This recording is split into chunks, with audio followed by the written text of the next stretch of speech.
no Rádio Correnar. Converso agora com Pedro Lira, na sequência, da doutora Cláudia Simões, a secretária da Mulher. Diga uma coisa, Pedro, o que é esse Bitcoin, que toda é uma moeda que foi aplicada e divulgada no mundo inteiro com aquele ataque dos hackers, o cyberataque? Bom dia, Pedro. Bom dia, França. O Bitcoin é uma moeda virtual, né, que o mundo na internet usa exatamente para não ter rastreabilidade. Quem usa mais no exterior, no Brasil é pouco utilizado, mas qual é a ideia? A ideia é de você obter essa moeda e fazer compras pela internet, fazer todo tipo de movimentação financeira e não poder ser rastreado. Por isso que eles usam o Bitcoin para que a Polícia Federal ou qualquer outra polícia, Onde o FBI. É que compra o Bitcoin? São em alguns sites, né, e de outros usuários na própria internet. Só que você sempre corre um risco. Então, não é uma coisa para usuário comum fazer, porque ele pode se prejudicar. Comprou 100 Bitcoin, pronto. Aí passou o dinheiro. Exato. Ele vai te falar, compra o Bitcoin. Você vai comprar com dinheiro real. Você vai lá comprar e vai ter uma conta crédito virtual na internet, e aí você vai poder utilizar ele para comprar outros produtos ou serviços. No caso, pagar o resgate desse sequestro que teve aí, desse último vírus. Sei, mas aí o dinheiro que você pagou entrou numa conta. Não, é aí que está a graça. Onde é que entra o dinheiro? O dinheiro que Você não rastreia o Bitcoin, mas Exato. Rastreia o real, que você comprou o Bitcoin. Isso, você vai... porque é um pouco complicado de explicar sem mexer no computador, só falando, né? Mas tem até outras moedas, não existe só o Bitcoin, já existem outras moedas virtuais que estão sendo usadas principalmente para esse tipo de golpe. E aí o cara dá o dinheiro dele e depois fica chupando o dedo? A gente nunca indica você pagar resgate ou usar esse tipo de recurso, porque você não tem garantia nenhuma, é como negociar com um sequestrador. Só pode fazer isso um profissional da área, da polícia, porque você vai pagar e não tem garantia nenhuma de ter de volta os seus dados, né? 200 mil vítimas em 150 países vítimas desse cyberataque. Inclusive empresas e instituições públicas. Exatamente. É o WannaCry. Uma tradução livre é vontade de chorar, que é o sentimento que o usuário tem quando é infectado por esse vírus. E que ele entra por uma falha que ocorreu no Windows, e aí ele criptografa todos os dados do seu computador, todos os seus arquivos, criptografa eles e te coloca uma mensagem, né, pedindo um resgate daqueles dados e com um time, com um tempo, que se aquele resgate não for pago, ele vai deletar tudo.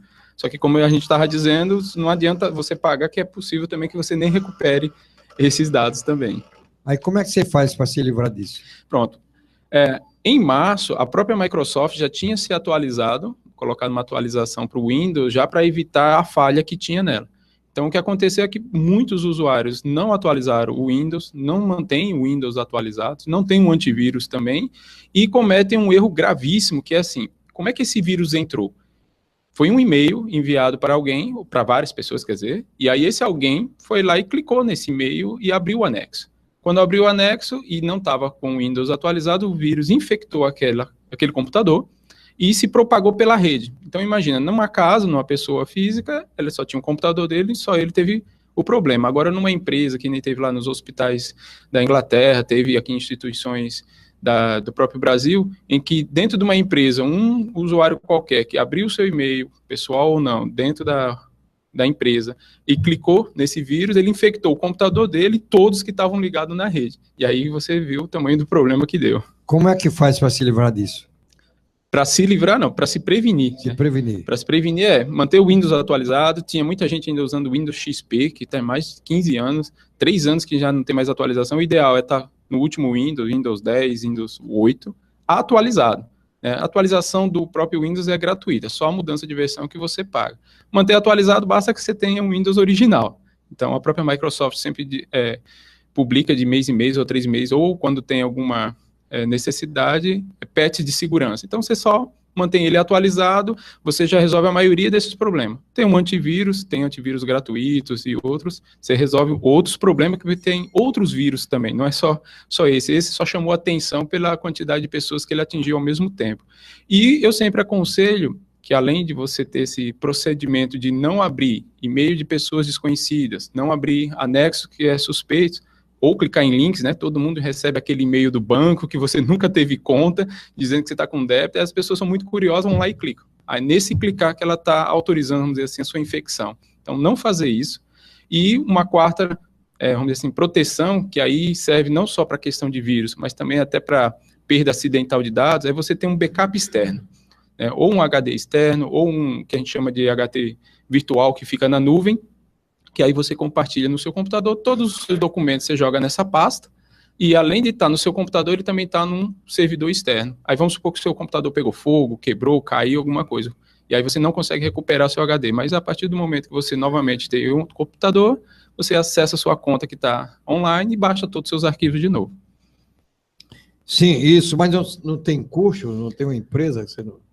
Para fazer o quê? Para fazer você se proteger? Não, o custo seria de você ter o aplicativo original. Basta você ter o aplicativo original, que é do sistema operacional. Existem outros sistemas operacionais também gratuitos, como o próprio Linux.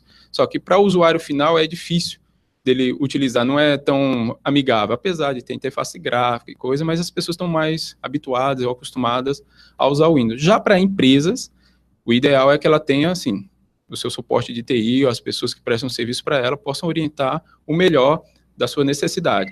Inclusive, para empresas, eu indico que o sistema que ela usa seja sistema na nuvem, porque aí o sistema na nuvem é aquela coisa que fica totalmente protegida. Então, a nuvem seria o backup.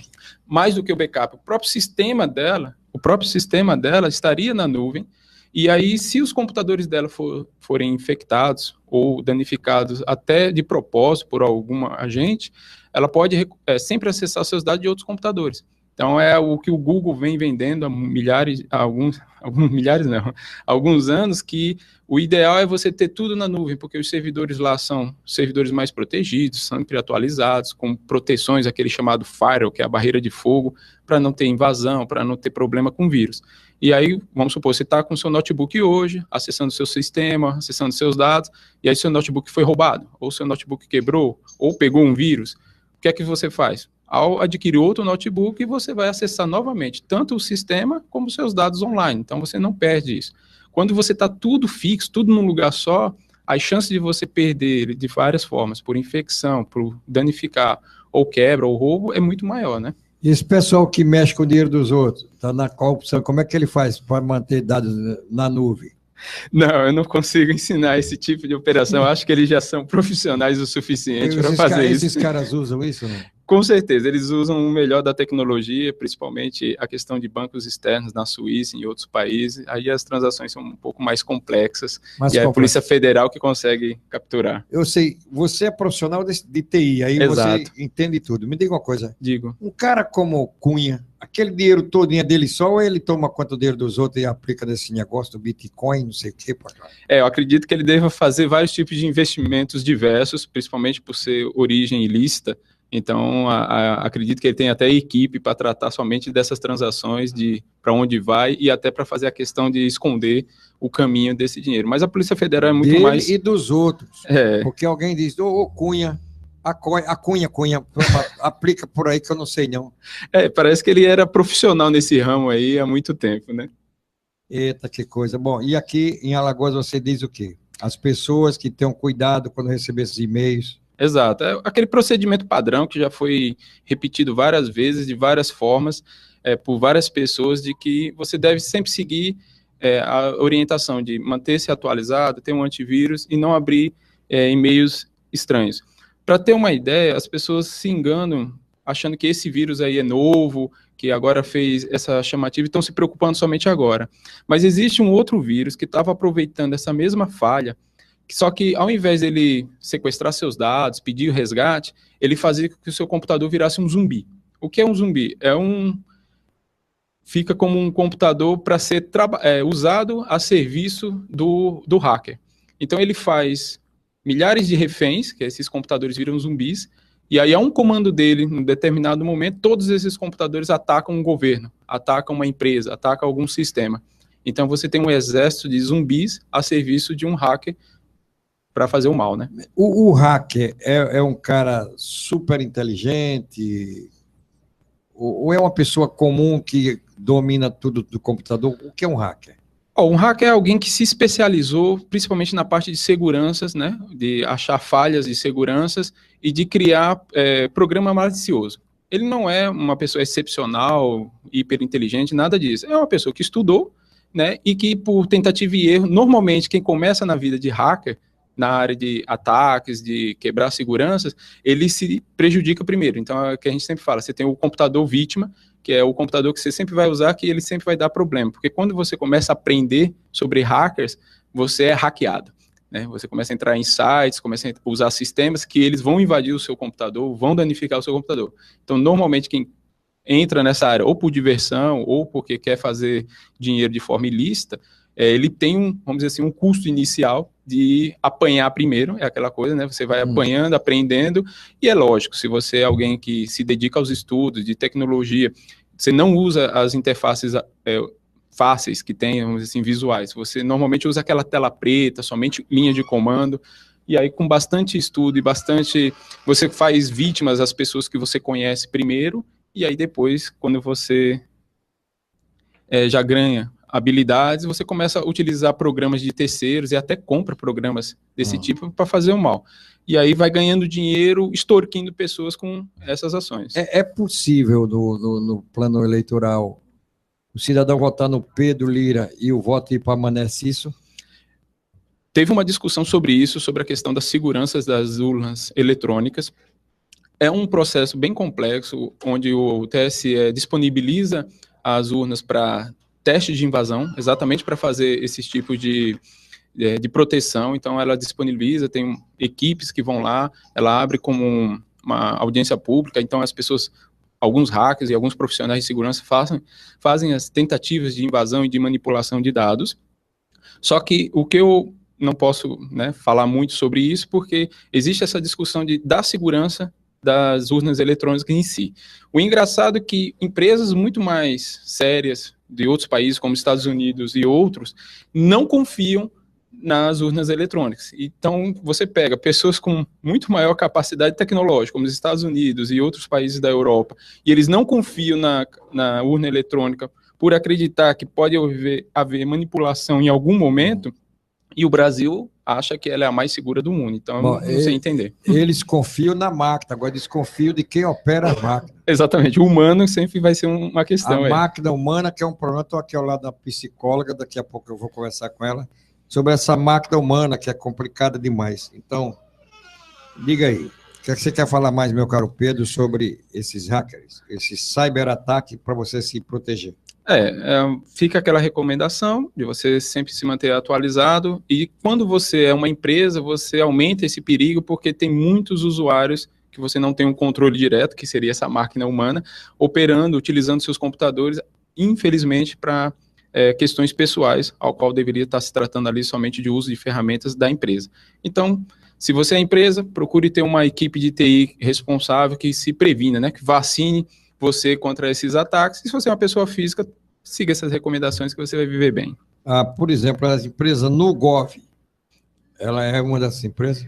A empresa Nugov, a qual eu represento, faz com que os nossos clientes não tenham esse tipo de preocupação, porque todo o nosso sistema está na nuvem, está usa servidores Linux, tem antivírus, tem proteções, e além de tudo, tem aquele backup sempre para nunca ser usado, é como um seguro, mas se numa necessidade a gente está lá para fazer o uso. Qualquer coisa, fala com Pedro Lira. NugovBR.com. Obrigado. NugovBR.com.